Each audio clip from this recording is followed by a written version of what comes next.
Alright, good day and welcome back to Everything Mathematics. And today we are here continuing on special angles under geometry.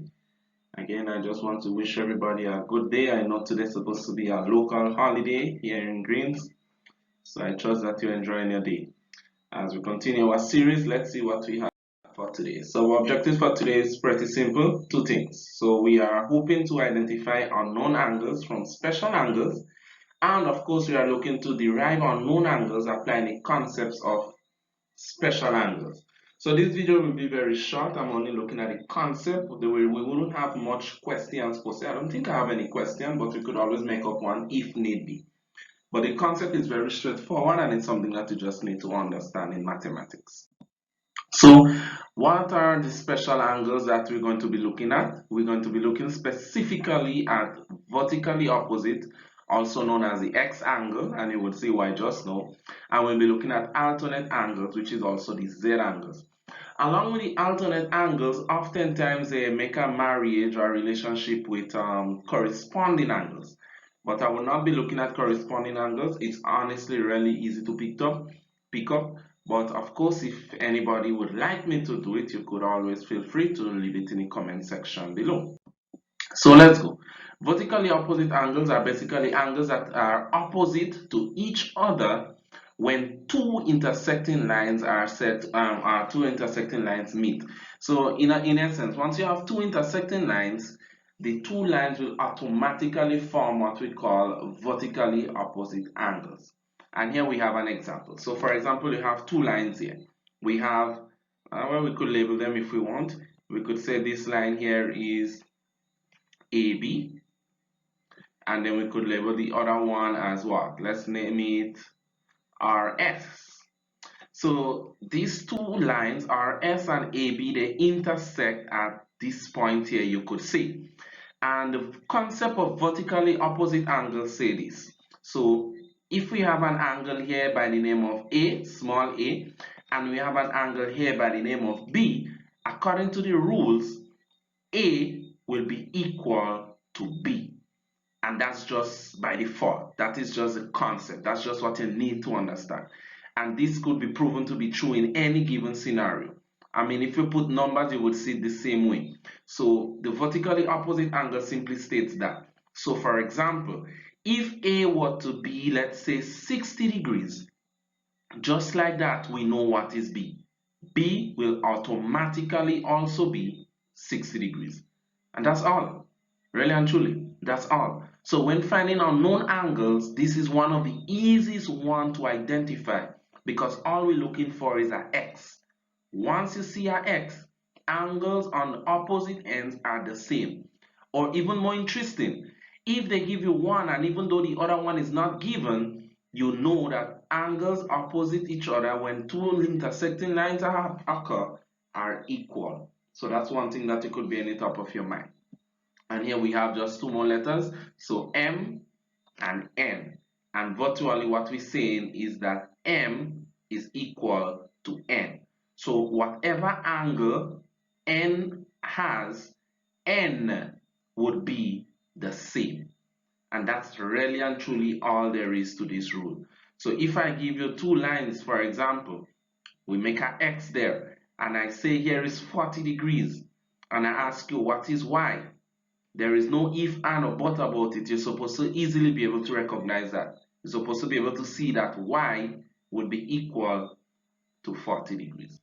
And that's just the theory. That's just a fact. That's just a concept. That's just really and truly all you need to understand with vertically opposite angles. Moving on. What about alternate angles? Alternate angles are basically a pair of when a pair of parallel lines cut by a transversal line, alternate angles are formed. And here I will want to emphasize a pair of parallel lines. If the lines are not parallel, the angles that will be formed will not be alternate, or they will not be equal, rather. So this tells you how it's formed. Let's look at an example. So here we have a pair of parallel lines. These two lines would never meet, even when extending. And I trust you look at the previous one when we explain exactly what is a parallel line. And this is our transversal line. So notice that our transversal line is cutting a pair of parallel lines. According to the rule, this forms alternate angle, or as we said earlier, this is the same as what we said as Z angle. It's a Z. But let's look at how the alternate rule comes along now. So for example, if I have this angle A here, and I have this angle B, these are known to be alternate angles. And guess what? Alternate angles are equal. Yes, they are equal. And these form a whole set of alternate angles. A here is alternate to B, but not just A and B. Supposing I have C and I have D here, C is alternate to D, and that is something that you need to know. Alternate, alternate. And to be honest, this is something that comes with practice. It just looks like this. It looks complicated, but you have to get accustomed to the notion as to which one is alternate, which one is opposite, you know, because even a simple thing as English, in English language, sometimes a simple word as opposite or adjacent could confuse us. And it's simply because maybe we don't have a fundamental understanding of what opposite means, what adjacent means, and here of course we have alternate. And the same applies when we do corresponding. Well, of course I did say I would not be doing corresponding, but we could touch it because the Z angle shows all of them. So for example, corresponding will be an angle that's holding the same position but in a different location.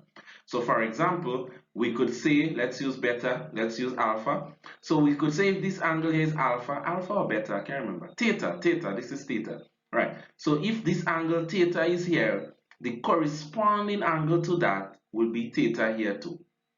And how do I know that's corresponding? Because again, by the very definition of corresponding, is like something belongs to the same place. So it's like, if you look at this angle here, you could see that it's corresponding to this one here. Because the two are pretty much holding the same position, the same place, just in a different location, but in the same place. So these two are corresponding, and look at me looking at corresponding angle when I said I'm not going to look at it. But yes, they kind of come together. And of course, we have to be able to pick up too that this here is also forming a vertically opposite angle. So you see, many things could come out from this.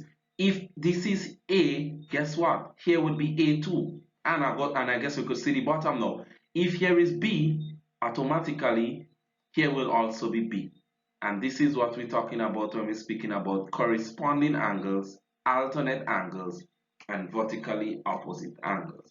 So I think we're going to bring it to a wrap there for today. A very short video today on a holiday, so no need to prolong it.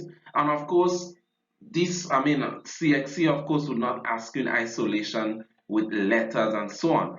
Sometimes they have an angle and you have to play around, applying the concepts, applying the rules, and be able to find the other angles that are not given but can be formed. Maybe we could do one like that in the future. But this will be the end of today's video. So again, as always, thank you for watching. Like, share, and subscribe if you haven't subscribed as yet.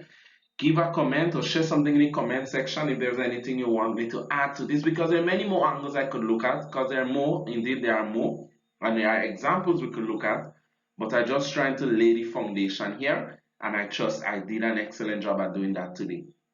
And of course, turn on that notification bell so that you can look out for more videos in the future. Tomorrow we're going to start a very interesting component of geometry, and that is linear equation. So don't miss out. I broke it up in very small chunks so that we could digest the whole essence of a function, a relation, plotting, graphing, coordinates. Yes, we're going to be looking at all those things as of tomorrow, God's willing, and until Friday. So you take care, enjoy the rest of your day, rest up, and I trust that you have a blessed week. Take care.